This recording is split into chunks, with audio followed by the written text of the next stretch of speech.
In structural engineering, manually deriving finite element models is a slow process of grinding through matrix calculus, but we can skip the manual labor and let a computer handle the heavy lifting. For this, we use wxMaxima. It is an open-source symbolic manipulator. You do not need expensive licenses for commercial packages, because this tool gives you all the computation power you need for free. Our objective is straightforward. We are going to write a short script that automatically derives the standard stiffness matrix for a simple two-node bar element. Setting up this automated workflow for a basic structural component creates a baseline template. Once this script is built, you can scale the exact same logic to quickly solve highly complex structural systems. This diagram shows our starting point in the wxMaxima interface. We define the baseline polynomial row vector h by typing its name, followed by a colon, and inputting the matrix with elements 1 and x. To run this line, and any line in Maxima, you must press Shift and Enter simultaneously. Hitting Enter alone just moves your cursor to the next line without executing the code. Next, we find the derivative of h with respect to x by differentiating the vector.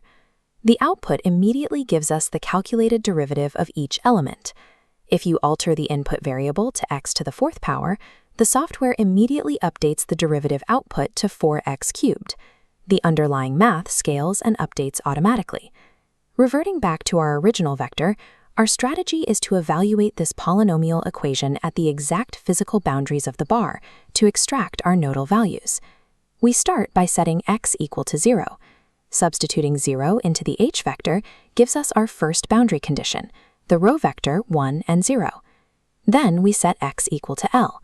Substituting L into the original h vector calculates the boundary condition for the second node, yielding the vector 1 and 1. By combining these two calculated nodal rows, we construct our 2x2 transformation matrix. We have successfully taken a continuous polynomial equation and firmly locked it to the physical endpoints of our specific structural element. At this stage, there is a hidden variable state.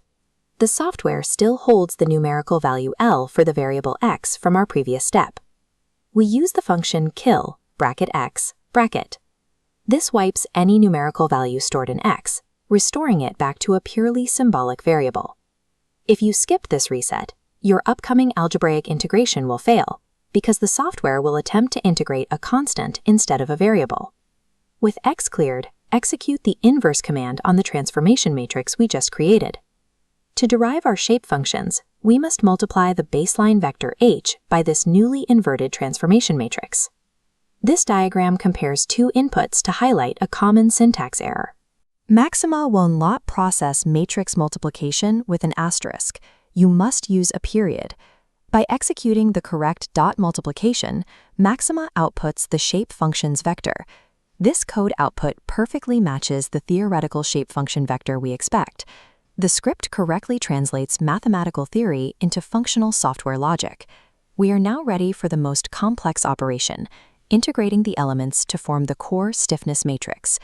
Inside the integral, we multiply the transpose derivative of h, the standard derivative of h, and the transformation matrices, evaluating from 0 to L. We then inject the physical properties, cross-sectional area and elastic modulus, outside the integration block. Once the syntax is assembled, run this entire block of code. Executing this single line of script instantly processes what would otherwise require pages of tedious manual matrix calculus. This output displays our final result, EA over L factored cleanly outside a 2x2 matrix of 1, -1, -1, 1. This precise string perfectly matches the universally accepted standard stiffness matrix for a two-node bar element.